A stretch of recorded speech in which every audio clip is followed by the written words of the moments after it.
First question is ABC Limited forfeiture 200 shares of 10 each for non-payment of allotment of 2 per shares and first and the final call of 3 per shares past necessary journal entry। तो इस question को हम इस तरीके से solve करेंगे। सबसे पहले लिखेंगे share capital account debit 200 shares थे, 10 का एक था, ठीक है। उसके बाद लिखेंगे to first and the final call for non payment of the calls and non payment of the allotments, ठीक है, and the payments of only on applications, ठीक है। तो एप्लीकेशंस को हम एप्लीकेशन के नाम से नहीं लिखेंगे बल्कि लिखेंगे फॉरफीचर्स, ठीक है। देखो 10 रुपये उसकी टोटल कॉल थी, 10 रुपये थी उसकी, तो 200 multiply by 10। First and final call थी 3 रुपये, तो 200 को 3 से मल्टीप्लाई किया 600। अलाउटमेंट थी 200 मल्टीप्लाई बाय 2 400 और फॉरफीचर 200 और एप्लीकेशन मनी थी 5 रुपये, तो 1000 रुपया ये आ गया। फिर हम इसकी नरेशन लिखेंगे being share forfeiture after non payment of the calls and the allotments, ठीक है। फर्स्ट क्वेश्चन क्लियर है। अब सेकंड क्वेश्चन की तरफ आइए। सेकंड क्वेश्चन क्या है, Deepak limited forfeiture 400 share of 10 each for non payment of allotment of 2 per shares and first call of 3 per shares and the second call of 2 per share for non get been made. देखो इसमें क्या लिखा, questions को ही ध्यान से समझो। जब आप क्वेश्चंस को समझ लेंगे तो आंसर करना निकालना जर्नल एंट्री करना बहुत आसान है। उसने बोला दीपक को 400 रुपये शेयर्स दिए थे। दीपक लिमिटेड फॉरफीचर 400 शेयर्स। दीपक लिमिटेड ने क्या किया, किसी को 400 शेयर्स दिए होंगे, वो उसने non payment of allotment and the first call, उसने अलाउटमेंट और फर्स्ट कॉल के पैसे नहीं दिए तो हमने उसको जब्त कर लिया, 10 का था, ठीक है। और सेकंड जो फाइनल कॉल है two shares has not been get made more, मतलब ये हुई ही नहीं है। हमने आफ्टर जैसे फर्स्ट कॉल की उसके बाद इसको जब्त कर लिया। अब ये वाला क्वेश्चंस कैसे करेंगे, ये क्वेश्चंस भी इस प्रकार से करेंगे। ये देखो क्वेश्चन नंबर 2 है शेयर कैपिटल अकाउंट डेबिट, ठीक है, फर्स्ट कॉल अलाउटमेंट्स एंड द फॉरफीचर्स। अब यहाँ पे देखो मैंने 8 से मल्टीप्लाई क्यों किया, फर्स्ट क्वेश्चन पे तो मैंने 10 से मल्टीप्लाई किया था, इधर 8 से मल्टीप्लाई किया। 8 से मल्टीप्लाई इसलिए किया क्योंकि उसने बोला कि second and the final call of 2 person had not gate mean made, हुई ही नहीं, इसलिए हम इसको 8 से करेंगे और ये करेंगे तो इस प्रकार से सॉल्व आएगा, ठीक है। Amount of the share capital 3200 ये दिया हुआ है। सेम क्वेश्चन नंबर 3 है। अब इसमें क्या दिया हुआ है, क्वेश्चन नंबर 3 है star limited issue 10,000 share of 10 each payable, application money दिया, अलाउटमेंट दिए, first and second and final call दिए। Ram was allotted 100 share, give necessary journal entry relating to forfeiture of shares करनी है, आपने पूरा नहीं करना है। इसमें 2 केस दिए हैं। इफ़ राम फेल टू पे allotment money on his subsequent failure to pay first call and his share were forfeiture, and case 2 दिया गया है if Ram failed to pay the first call and on his subsequent failure to pay the second call and final call his share were forfeitures, ठीक है। ये आप लोगों को ये फर्स्ट वाला केस है, ये सेकंड वाला है, और जो सेकंड वाला केस है वो सेकंड क्वेश्चन का है, ठीक है, सेम है। ये आप करने की कोशिश करना, मैं इसके आपको आंसर बता देती हूँ, ठीक है। तो ये ही रहा केस 1 का आंसर।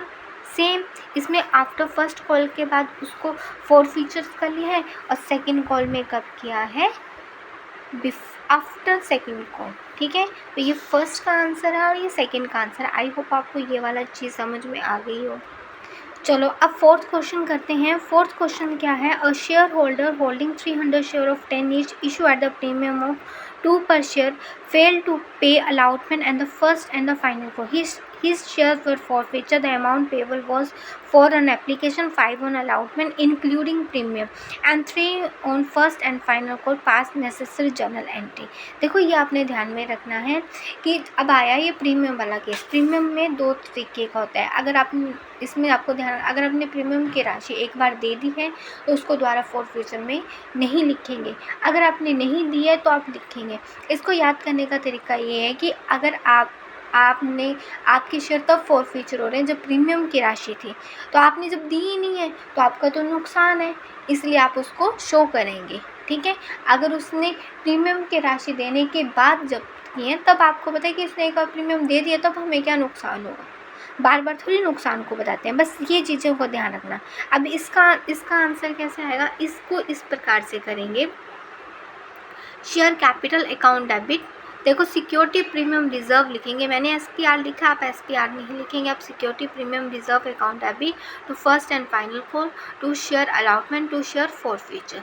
ठीक है, शेयर कैपिटल कितनी थी, 300 रुपये जब्त किया हमने, 10 का एक था और 2 रुपये प्रीमियम के थे। ठीक है, फर्स्ट एंड फाइनल को 3 रुपये की थी, अलॉटमेंट 5 के थे और फॉर फ्यूचर कितना का हो गया, फिर 4 का, तो ये इसका अमाउंट आ गया। ठीक है, यहाँ तक क्लियर है। अब move on question 5।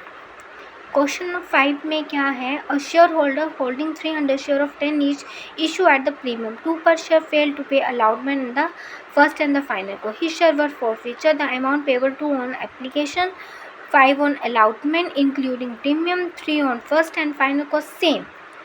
Same question है फोर्थ की तरह और ये सेम इसका आया आंसर।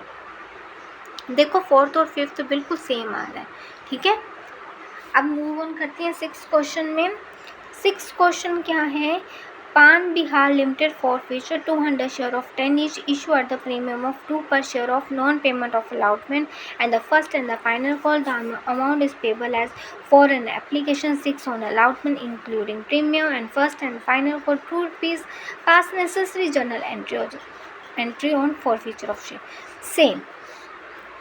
सेम 6 क्वेश्चन भी सेम आया, same answer, same. Share capital account debit, security premium reserve account debit to share first and final को to share announcement to share for future, same, कोई फ़र्क नहीं है। ठीक है, अब क्वेश्चन नंबर 7 में चलते हैं। तो क्वेश्चन नंबर 7 क्या है, क्वेश्चन नंबर 7 है कि Sheetal Limited issue prospect inviting application 10,000 share of 10 each at the premium of 2 per shares. The amount payable on shares were follow: 3 on application, 4 on allotment, 5 on first and final. All applications were received for all the shares by the company. Shares were allotted to all the applicant. All the sum duly received by the company except the following. देखो ये question शुरू से करेंगे, शुरू से करने का मतलब ये है कि इसको इस प्रकार से करेंगे। जस्ट अ मिनट, इस क्वेश्चन को आप इस प्रकार से करेंगे, आपने बिल्कुल परफॉर्मा बनाना है, आपने बिल्कुल फॉर्मेट बनाना है। मैंने फॉर्मेट नहीं बनाया, आप लोग फॉर्मेट के बिना ये क्वेश्चन नहीं करेंगे। जिसे देखो first entry share capital, sorry ये वाली एंट्री नहीं होगी, यहाँ से bank account debit to share application, आप पूरे नरेशन वगैरह लिखेंगे। Share application account debit to share capital, share allotment account debit to share capital to security premium reserve, उसके बाद bank account debit to share allotment calls in arrear पे आएगा इसमें, share capital account debit to share capital 50 या bank account debit to share final call. ठीक है, ये सब कुछ आया। उसके बाद आपने ये एंट्री करनी है फर्स्ट वाली, ठीक है, जिसमें Sita hold 100 share fail to pay allotment the call money. देखो allotment the call money fail होगी पे करने में, तो सिक्योरिटी प्रीमियम के पैसे अलॉटमेंट पे थे, नहीं दिए तो हमने उसकी एंट्री की। सेम सेकंड पार्ट में क्या था, सेकंड पार्ट में उसने अलॉटमेंट के पैसे नहीं दे दिए। गीता थी, उसने 200 शेयर फेल टू पे कॉल मनी, मतलब अलॉटमेंट के पैसे देने के बाद उसकी ये एंट्री होगी। ठीक है, देन उसके बाद आप निकाल लेंगे सिक्योरिटी प्रीमियम रिजर्व का, आप बनाएंगे लेज़र बनाना मैंने आप सभी को सिखाया है। जो चीज़ यहाँ पे देखो, ये टू अलॉटमेंट बाय अलॉटमेंट 20,000 क्यों आया, क्योंकि यहाँ पे ये क्रेडिट साइड में थी और इसका अमाउंट 20,000 था, यहाँ 20,000 आएगा। ठीक है, उसके बाद ये सिक्योर्ड अलॉटमेंट 200 कहाँ से आया, ये वो पैसे देने से मना कर गई थी, यहाँ सीता मना कर गई। इसका 200 ये डेबिट में है तो ये डेबिट में आया।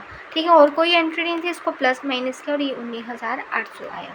ठीक है, क्लियर है यहाँ तक। अब मूव ऑन करते हैं हम नेक्स्ट टाइप में, जिस री इशू में। पहले हम शेयरों को सिर्फ जब्त करते थे, अब उन शेयरों को दोबारा से री इशू करेंगे, दोबारा से बेच के अपने मुनाफे को कम करेंगे। कैसे करेंगे? जैसे देखो क्वेश्चन है, the directors of a company for future 200 share of 50 each for non payment of first call 20, final call of 10 per share, subsequently this share were reissue as fully paid of 550 per share pass necessary general entry.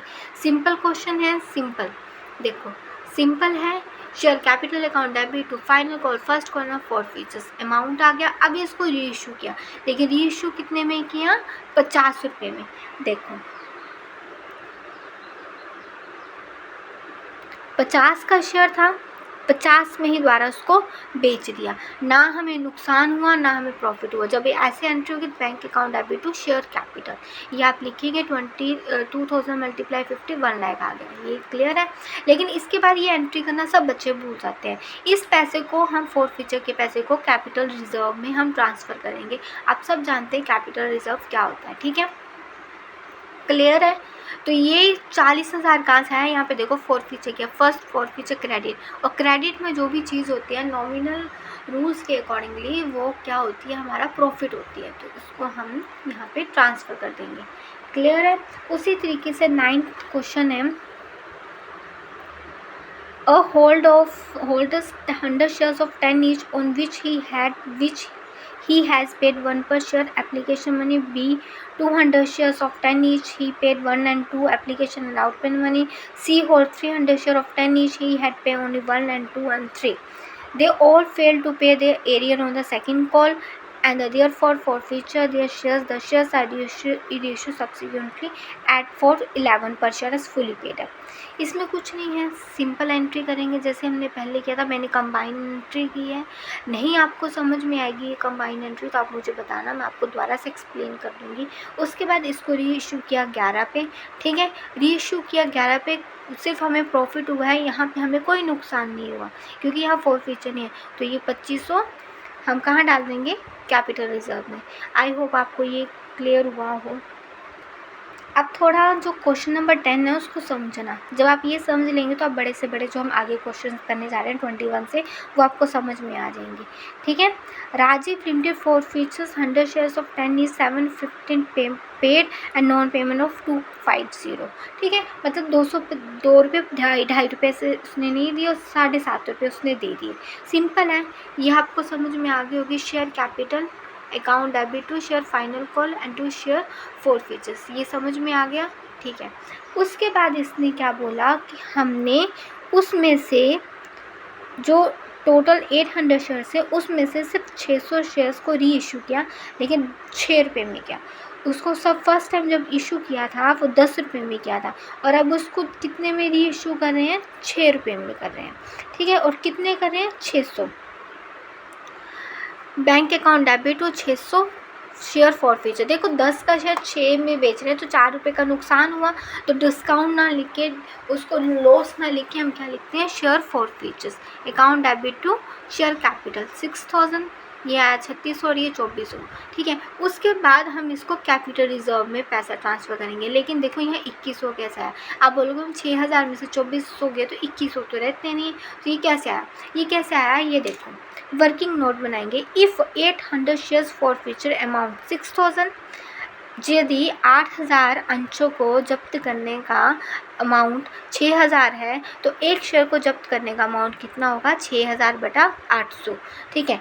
वही अगर 600 share को forfeiture का amount कितना होगा तो क्या करेंगे? 6000/800 multiply by 600, तो ये आया 4500।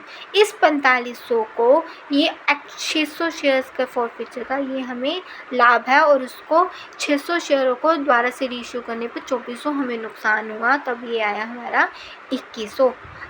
ये कॉन्सेप्ट समझ में आया? नहीं समझ में आया तो इसको रिवाइंड कर करके समझना, बार बार समझना, क्योंकि आगे के जो प्रो डाटा के क्वेश्चंस हैं वो इसी पे बेस है, जो कि आपको पार्ट 2 में दिखाती हूँ अगली वीडियो में, ठीक है।